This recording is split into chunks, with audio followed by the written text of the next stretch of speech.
Before we get started, I'd like to take 1 minute of your time to share details of the Trading Secrets Discord. This includes daily stock alerts shared in the pre-market, the weekly watches shared prior to trading on the Monday, the $1 Million Challenge, and much more. So we also have had some tremendous calls in the weekly watch list, as well as the daily stock alerts, and these include LEAES up over 152% on the week, DOMH up over 210% on the week, IGTI up over 77% on the week, and many more.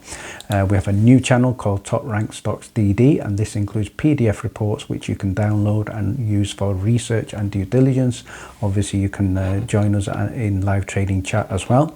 We've just had a $2,000 Discord update which includes breaking news for stocks, including bio stocks, earnings, analyst ratings, Reddit news, why the stock is moving, and much more.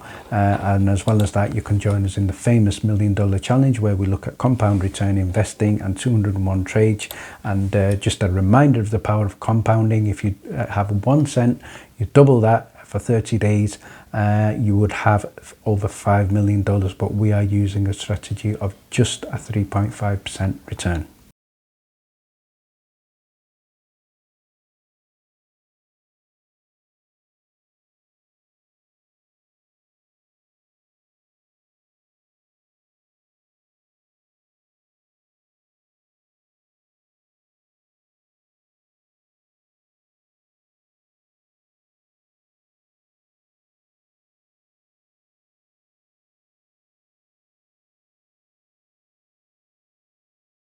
Let's now have a look at MMTLP, and I'm going to be shortly sharing with you details of 11 investors who allegedly got paid. So before we look at details of that, shout out here to Gandalf, who states, with regard to the MMTLP fight, there are 5 key strategies that have consistently delivered results for your requests, because one of them was extremely successful: congressional outreach, verifying share counts, ASD share transfers, obviously we know the trade station situation, media exposure, and he states here he needs a dedicated point of contact to take the lead in each of these initiatives. So that would be positive. But let's now move on to have a look at the interesting post with regard to 11 MMTLP investors who allegedly got paid. So shout out here to John Gregg, who's posted details of this. There are details that he's also left out, and the reason for that is an NDA.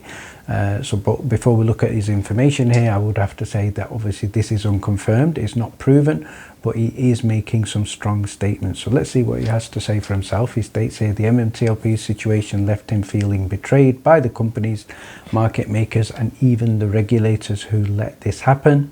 Trading halt was the final blow. No warning, no fairness, just trapped holders. So he hired a private investigator specializing in market fraud, somebody who knew how to trace manipulation and force accountability, and even on assets that are hidden digitally. So he used evidence, persistence, internal follow, and he got his money back. So we're going to have a look at details of how much he got as well.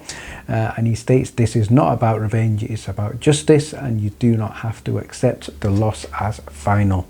So that's his statement here, and he states if you want to know information on how he did it, just ask or reach the private investigator directly. So he has shared the details of this private investigator going by the name of CFI David.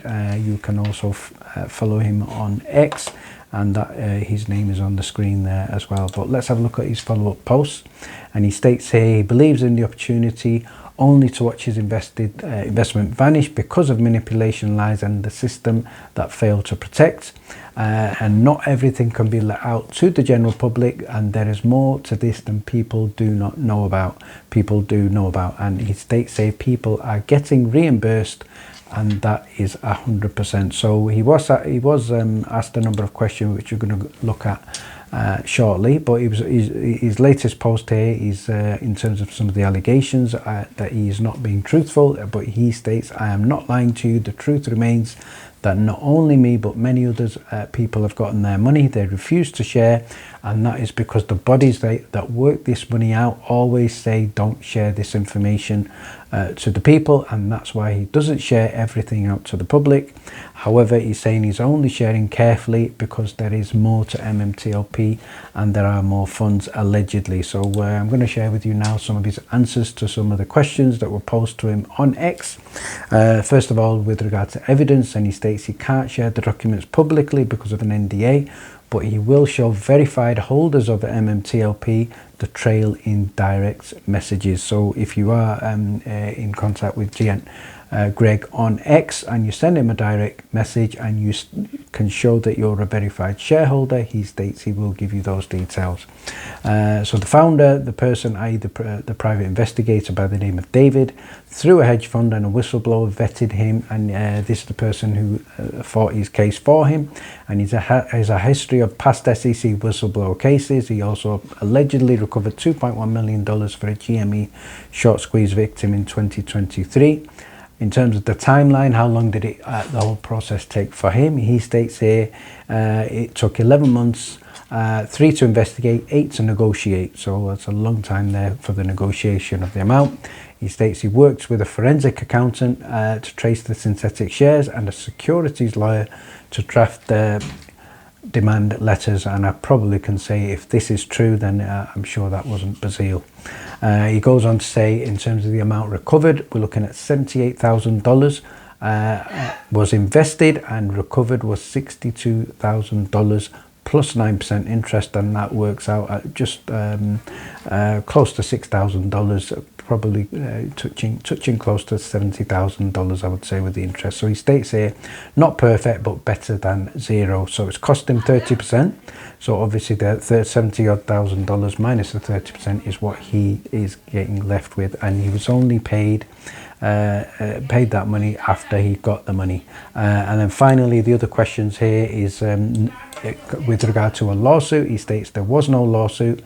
He used SEC Rule 15C3 violations as leverage for a private settlement, and the parties, he's looking at 1 market maker, 2 clearing firms identified, and the names were also covered by the NDA, but their legal team signed the settlement. So there seems to be some privacy here, and that does normally happen in these cases.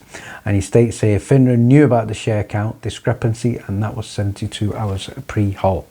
So he states the recovery came from a market maker's error account. So that's where the cash came from, internal slush fund for screw-ups, which they have. In terms of cash, he believes the Nextbridge shares are worthless in his case, and he states here proved the cancellation violated rules on asset transfers used as the leverage, and he states why, because obviously many people on X are grifters. The final point he makes at the bottom here is there are also 11 other clients who recovered an average of 68% of the losses, and the brokers also made them sign NDAs, but he is the only one talking. So in my opinion, I think this is probably more than likely not true. He does make a credible fight in terms of justifying what he is saying. However, with regard to NDAs do stipulate that you must not talk about it, so he could potentially be in breach of an NDA by sharing this information, which makes me believe that it may not be true. And finally, if you would like to join us in the Discord, get details of our daily stock alerts as well as the weekly watch list, details are in the description below. Thank you very much for watching. Please stay tuned.